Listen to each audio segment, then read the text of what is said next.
पिछले एपिसोड में हमने देखा था कि चैंतियन ने एक डिसाइपल को मार दिया था, तो एल्डर वहां पर उसके ऊपर हमला करने के लिए आ जाते हैं। लेकिन एल्डर वेंथियान उन लोगों को रोक लेता है, क्योंकि ऐसा रूल नहीं था कि डिसाइपल अगर कंपटीशन के दौरान दूसरे डिसाइपल को मार देता है तो उसकी भी जान ले ली जाए। इस वजह से एल्डर लोग वहां पर चुप हो जाते हैं। उसके बाद जुआन की फाइट तियानसेन नाम के एक बंदे से होने वाली थी। जुआन तियानसेन को एक ही पंच के अंदर ढेर कर देता है। इस वजह से जुआन भी अपना राउंड यहाँ पर जीत चुका था, और जिन लोगों ने भी अपना राउंड जीता होता है वो सभी वहां से आगे बढ़ जाते हैं। जहां चैंतियाना बाकियों को यिंगर दिखाई दी थी, जिसके पीछे बहुत सारे लड़के पड़े थे। यिंगर उन सभी लड़कों से पीछे छुड़ाने के लिए कह देती कि मेरा बॉयफ्रेंड तो मेरे सामने खड़ा है, अब वो है चैंतियन। जिसके बाद यहाँ से ये एपिसोड शुरू होता है। तो इस एपिसोड की शुरुआत में यिंगर की ये बात सुनकर तो आसपास की जगह पर एकदम शांति छा जाती है। यहाँ तक कि चिड़िया वगैरह भी जो उड़ रही थी वो भी हैरान रह जाती कि बाप रे, लगता है कि यहाँ पर अब बड़ा ही कांड होने वाला है। चैंतियन खुद सदमे में जा चुका था कि अरे यार, ये क्या हुआ, ये कैसा ऑफर इसने मुझे दे दिया, मैं कहाँ इसको पसंद करता हूँ, नहीं ये मुझे पसंद करती है, तो उल्टा मुझसे नफरत करती है। लेकिन फिर भी यहाँ पर चैंतियन समझ चुका था कि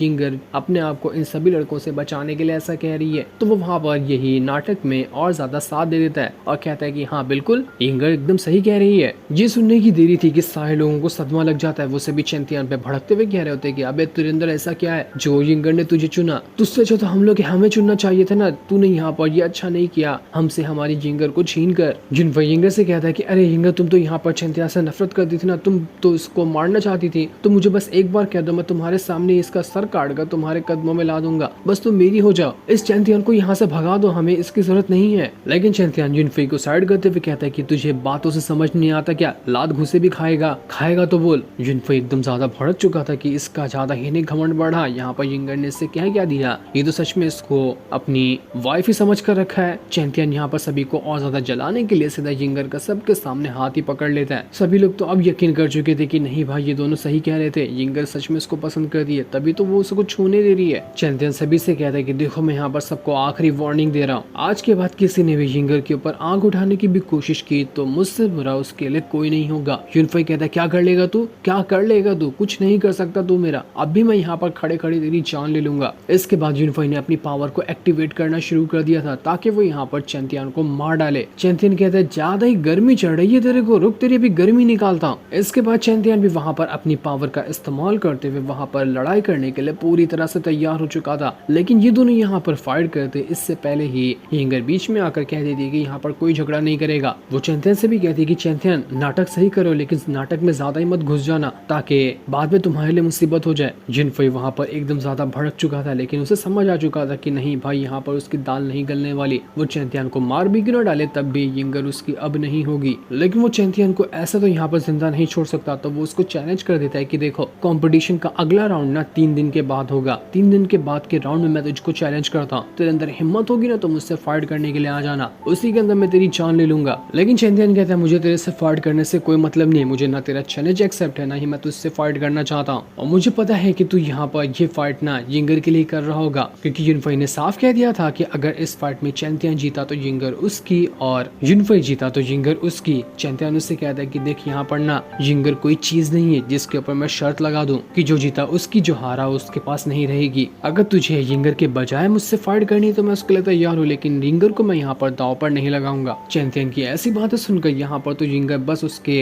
ऐसा लग रहा था कि सच में ही प्यार में पड़ रही है। उसका सारा गुस्सा चैंतियन को लेकर खत्म होते होते वो सब प्यार में बदलते जा रहा था। चैंतियन कहता है क्यों बोलेगा नहीं कुछ, 3 दिन के अंदर जो राउंड होगा ना उसके अंदर हम दोनों की फाइट होगी, वो सिर्फ लाइफ और डेथ की होगी, ना कि यिंगर की। जो जीता वो जिंदा रहेगा, जो हारा वो मर जाएगा। तुझे ये चैलेंज एक्सेप्ट है तो मैं इसके लिए तैयार हूँ। लेकिन युनफई पूरे गुस्से के साथ यहाँ पर कोई जवाब नहीं देता और जवाब दिए बगैर यहाँ से चला जाता है। जिसके थोड़ी देर बाद हम यहाँ पर कुछ डिसेबल को देखते हैं जो सभी आपस में बात कर रहे थे कि युनफई और चैंतियन के बीच में लाइफ और डेथ का बैटल लग चुका है, जो कि 3 दिन बाद होगा। वो बैटल बहुत ज्यादा खतरनाक होगा, तो हम सब जाएंगे उसको देखने के लिए, काफी मजा आने वाला है। यानी कि युनफई ने चैंतियन का चैलेंज एक्सेप्ट कर लिया। सभी लोग कह रहे थे कि ये कंपटीशन वाला जो चैलेंज होगा वो सबसे खतरनाक होगा चैंतियन के लिए, क्योंकि युनफई बहुत ज्यादा स्ट्रॉन्ग है, तो उसे हराना किसी बच्चों का खेल नहीं। चैंतियन तो भी बच्चा है, वो क्या ही उखाड़ लेगा। लेकिन तभी चैंतियन वहाँ पर आकर कहता है कि अबे चलो साइड हो जाओ, कौन बच्चा है कौन बूढ़ा है वो तो बाद में तुम लोगों को पता चल जाएगा। चैंतियन वहाँ पर एल्डर लू नाम के एक बंदे के पास आता है और उससे कहता है कि हमने यहाँ पर ना अपना इनर डिसाइपल का जो राउंड होता है उसे क्लियर कर लिया, तो हमें उसका जेड चाहिए ताकि हम उस जेड की मदद से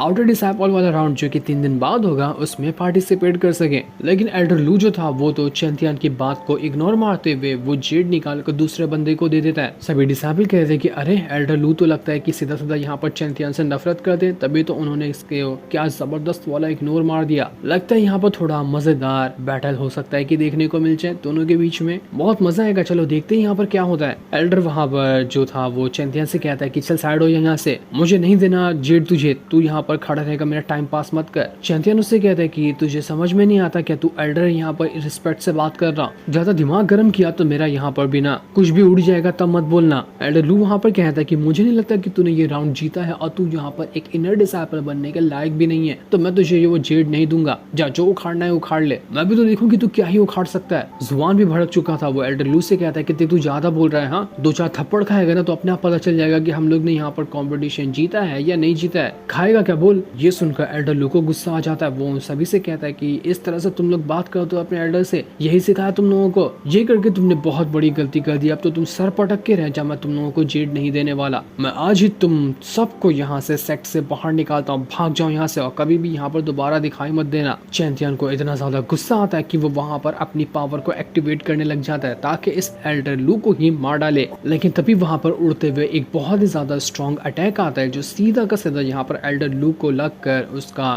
थोपड़ा बिगाड़ चुका था। जिसने ये अटैक किया था वो आसमान में ही रहते हुए कह रहा होता है एल्डर लू से कि चैंथियन और बाकी तो यहाँ पर तुझे नहीं मार सकते, लेकिन मैं हूं ना, मैं कुत्तों की तरह तुझे मार सकता हूँ अगर तूने यहाँ पर इन लोगों को जेड नहीं दिया तो। जिसके बाद वहां पर इसी सेट के तियानजू पीक का लॉर्ड आता है। वहां पर आने के बाद वो कह रहा था कि मैंने खुद यहाँ पर चैंथियन का फाइट देखा था, उसने बहुत अच्छे से अपने फाइट को जीता है, तो तू यहाँ पर ना इसे फटाफट से जेड दे दे, अगर तू जेड नहीं देता है तो तेरा क्या अंजाम होगा उसके बारे में तू सोच भी नहीं सकता। वो अपनी पावर को एक्टिवेट करते हुए यहाँ एल्डर लू को धमका रहा था ताकि वो कभी भी दोबारा से चैंथियन के साथ ऐसी बदतमीजी ना कर सके। एल्डर लू वहां पर लॉर्ड से कह रहा होता है कि अरे लॉर्ड फैंग, जी चैंथियन ऐसा कैसा बंदा है जिसे बचाने के लिए आपको खुद यहाँ पर आना पड़ा, क्या आपका कोई लगता है क्या। लेकिन लॉर्ड फैंग वहां पर उससे कहता है कि मैं यहाँ पर एक बार तो आ चुका हूँ, लेकिन मुझे अगली बार यहाँ पर आने की जरूरत नहीं पड़नी चाहिए, अगर अगली बार मैं यहाँ पर आया ना तब तो जिंदा नहीं बचेगा। चैंथियन का यहाँ पर ईगो हर्ट हो चुका था तो वो कहता है कि अब मुझे ना यहाँ पर वो जेड नहीं चाहिए, मैं ऐसे ही यहाँ से जा रहा हूँ। लॉर्ड फैंग जो होता है वो यहाँ पर चैंथियन से कहता है कि नहीं चैंथियन रुक जाओ। वो उसके बाद एल्डर लू से कहता है कि ये गलती करने की वजह से ना आज के दिन से ही तुम्हारी फैमिली को इस सेट से बाहर निकाल कर फेंक दिया जाता है, कोई जरूरत नहीं है तुम्हारी, चले जाओ यहाँ से। लॉर्ड फैंग चैंथियन से कहते हैं कि चैंथियन देखो मैंने यहाँ पर इसकी गलती की वजह से इसे सेट से बाहर निकाल दिया, मैं खुद अपने हाथों से तुम्हें जेड देना चाहता हूँ, तो प्लीज यहाँ पर मेरी रिक्वेस्ट को मानते हुए ये जेड ले लो। तब लॉर्ड फैंग के रिक्वेस्ट करने पे चैंथियन इस चीज के लिए मान जाता है कि ठीक है मैं यहाँ पर जेड ले लूंगा। बाकी सारे डिसाइबल जो वहाँ पर मौजूद थे वो लोग कहते कि अरे वाह किस्मत हो तो चैंथियन जैसी, देखो तो जरा इसको बचाने के लिए लॉर्ड फैंग यहाँ पर खुद आ गए और अपने हाथों से उन्होंने इसको जेड दिया, क्या ही बात है, इसकी तो मौज कट रही है खली। इसके बाद चैंथियन और उसके सारे दोस्त वो जेड लेकर वहाँ से आगे बढ़ जाते हैं। जैसे चैंथियन आगे बढ़ रहा था उसे वहाँ पर यिंगर दिखाई देती है, उसे देखकर कहता है कि अरे ओ मेरी स्वीट हार्ट क्या कर रही हो अकेले खड़े खड़े, उदास होकर किसी चीज के लिए। यिंगर वहाँ पर पेड़ के पास अकेले खड़ी होकर काफी ज्यादा उदास लग रही थी। चैंथियन को ऐसे बात करता हुआ देखकर जुआन उससे कहता है कि ये तो हो गई ना बात, तुम तो मेरे भाई हो यार, क्या बात कही है, तुम दोनों जरा यहाँ पर थोड़ा अकेला टाइम बिताओ, मैं यहाँ पर ईवियन को लेकर जाता हूँ। इसके बाद वो ईवियन को लेकर वहाँ से भाग चुका था ताकि चैंथियन और यिंगर आराम से कुछ देर यहाँ पर आपस में बातें कर सके। यिंगर चैंथियन से कहती है कि देखो चैंथियन मैं इस चीज के लिए परेशान हूँ कि मैं चाहती हूँ तुम 3 दिन बाद जो तुमने लाइफ और डेथ का चैलेंज लगाया ना वो तुम मत करो, ये चैलेंज तुम्हारा सिर्फ मेरी वजह से लगा है तो इसलिए मैं ये फाइट रुकाना चाहती हूँ, मैं नहीं चाहती कि मेरी वजह से तुम्हें कुछ हो जाए। लेकिन चैंथियन उसके एकदम करीब आ जाता है और उसे पेड़ से लगाते हुए कहता है कि तुम्हें लग रहा है कि मैं हार जाऊंगा इस फाइट में, नहीं ऐसा कभी नहीं होगा, अगर मैं हारा तो तुम्हारी बेइज्जती हो सकती है, मैं तुम्हारे को सबके सामने एम्बेरस नहीं कर सकता, इसलिए मैं तुम्हारे लिए वो फाइट जीतूंगा और वो जीत कर ही दिखाऊंगा। चैंथियन बातों ही बातों में काफी ज्यादा यिंगर के करीब आ चुका था, मानो कि वो दोनों अब यहाँ पर किस कर जाएंगे। लेकिन यिंगर जो थी जल्दी से वहाँ पर चैंथियन का गाल पकड़कर उसको पीछे कर देती है, उससे कहती कि अरे मैंने तुम्हें स्वीट हार्ट और अपना बॉयफ्रेंड तो सिर्फ सबके सामने कहा था। हम दोनों को वो हरकत नहीं करने की जरूरत है जो गर्लफ्रेंड बॉयफ्रेंड किया करते हैं। मैं तुम्हारा बहुत बहुत शुक्रिया करना चाहती हूँ जो तुमने बिल्कुल सही टाइम पर उस नाटक में मेरा साथ दिया, जिससे सभी को यकीन हो गया कि हम दोनों रिलेशनशिप में। चैंपियन कहता है कि मैं तुम्हारी बातों से डर साफ देख पा रहा कि तुम मेरे लिए बहुत ज्यादा परेशान हो, लेकिन टेंशन लेने की कोई जरूरत नहीं है। ना ही मैं आज तक कभी हारा हूँ, ना ही कभी हारूंगा। मैं नहीं मरने वाला यार, मैं बहुत ज्यादा ढीठ किस्म का बंदा हूँ। चैंपियन जब यहाँ पर ये बातें कर ही रहा था तभी हल्का सा उसे मेमोरी हिट करती है। ये मेमोरी उस बंदे की थी जिसकी पावर चैंपियन को मिली थी। उसकी मेमोरी में वो चैंपियन देख पाता है कि उसके पास भी उसकी एक बंदी है जिसके साथ वो शादी करना चाहता है। ऐसा ही यहाँ पर गार्डन था जहाँ पर वो दोनों खड़े होकर आपस में बातें कर रहे थे। चैंपियन एकदम हैरान कि अरे यार ये किसकी मेमोरी मुझे दिखाई दी, वो बंदा था कौन। यही सोचते सोचते चैंपियन वहाँ से आगे बढ़ जाता है और यिंगर भी वहाँ से घर पे जाने के लिए निकल चुकी थी। जो सीन दिखाते ही ये एपिसोड यहीं पर एंड हो जाता है। Thanks for watching.